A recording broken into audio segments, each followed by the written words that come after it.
सच्चिदानंद रूपाय विश्व उत्पत्तियादि हेतवे तापत्रय विनाशाय श्री कृष्णाय वयम नमः। श्रीमद् भागवत महापुराण कथा 10वें स्कंद 26वां अध्याय। वरुण लोक से नंद जी को छुड़ाकर लाना।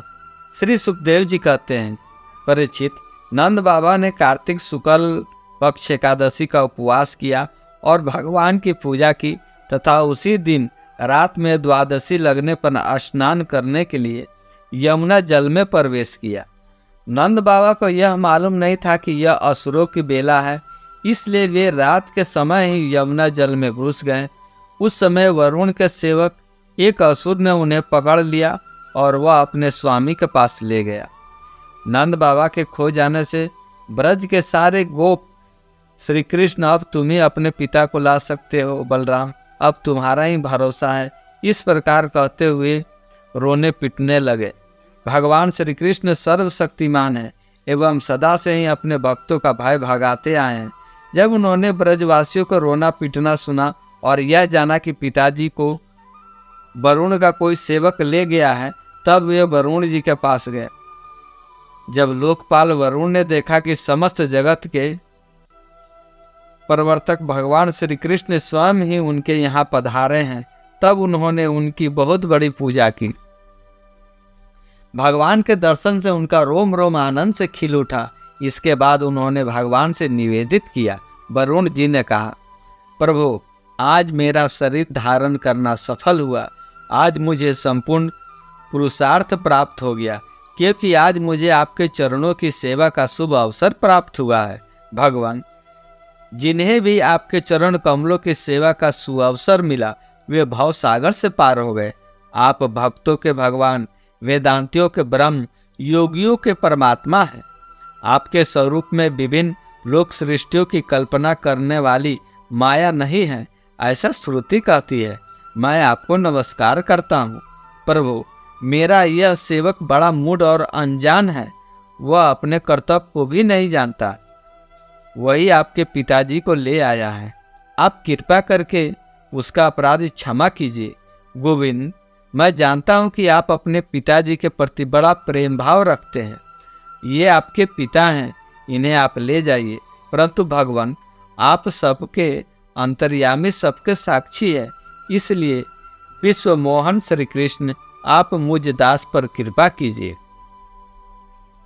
श्री सुखदेव जी कहते हैं, परीक्षित, भगवान श्री कृष्ण ब्रह्मा आदि ईश्वरों के भी ईश्वर हैं। लोकपाल वरुण ने इस प्रकार उनकी स्तुति करके उन्हें प्रसन्न किया। इसके बाद भगवान अपने पिता नंद जी को लेकर ब्रज में चले आए और ब्रजवासी भाई बंधुओं को आनंदित किया। नंद बाबा ने वरुण लोक में लोकपाल के इंद्रियातीत ऐश्वर्य और सुख संपत्ति को देखा तथा यह भी देखा कि वहाँ के निवासी उनके पुत्र श्री कृष्ण के चरणों में झुक झुक कर प्रणाम कर रहे हैं। उन्हें बड़ा विस्मय आश्चर्य हुआ। उन्होंने ब्रज में आकर अपने जाति भाइयों को सब बातें कह सुनाई। परीक्षित, भगवान के प्रेमी गोप यह सुनकर ऐसा समझने लगे कि अरे यह तो स्वयं भगवान है।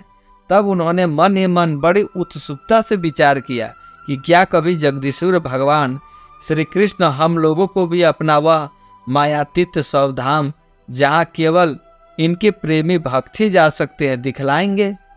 परीक्षित, भगवान श्री कृष्ण स्वयं दर्शी हैं, भला उनसे यह बात कैसे छिपी रहती। वे भी अपने आत्मीय गोपों की यह विलासा जान गए और उनका संकल्प सिद्ध करने के लिए कृपा से भरकर इस प्रकार सोचने लगे। इस संसार में जीव अज्ञानवश शरीर में आत्मबुद्धि करके भांति भांति की कामना और उनकी पूर्ति के लिए नाना प्रकार के कर्म करता है।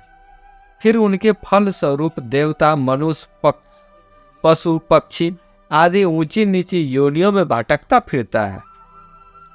अपनी असली गति को, आत्मस्वरूप को नहीं पहचान पाता। परम दयालु भगवान श्री कृष्ण ने माया अंधकार से अतीत अपना परम धाम वैकुंठ दिखलाया। भगवान ने पहले उनको उस ब्रह्म का साक्षात्कार करवाया जिसका स्वरूप सत्य, ज्ञान, अनंत, सनातन और ज्योति स्वरूप है तथा समाधिनिष्ठ गुणातीत पुरुष ही जिसे देख पाते हैं। जिस जलाशय में अक्रूर को भगवान ने अपना स्वरूप दिखलाया था, उसी ब्रह्म स्वरूप ब्रह्मानंद भगवान ने उन गोपों को ले गए। वहाँ उन लोगों ने उसमें डुबकी लगाई और ब्रह्म हृदय में प्रवेश कर गए। तब भगवान ने उनमें से उनको निकालकर अपने परम धाम का दर्शन कराया। उस दिव्य भगवत स्वरूप लोकों को देखकर नंद आदि गोप परमानंद में मग्न हो गए। वहाँ उन्होंने देखा कि सारे वेद मूर्तिमान होकर भगवान श्री कृष्ण की स्तुति कर रहे हैं। यह देखकर सब के सब परम विस्मित हो गए। शेष अगले अंक में। राधे राधे। जय जय श्री राधे, जय जय श्री राधे, जय जय श्री राधे।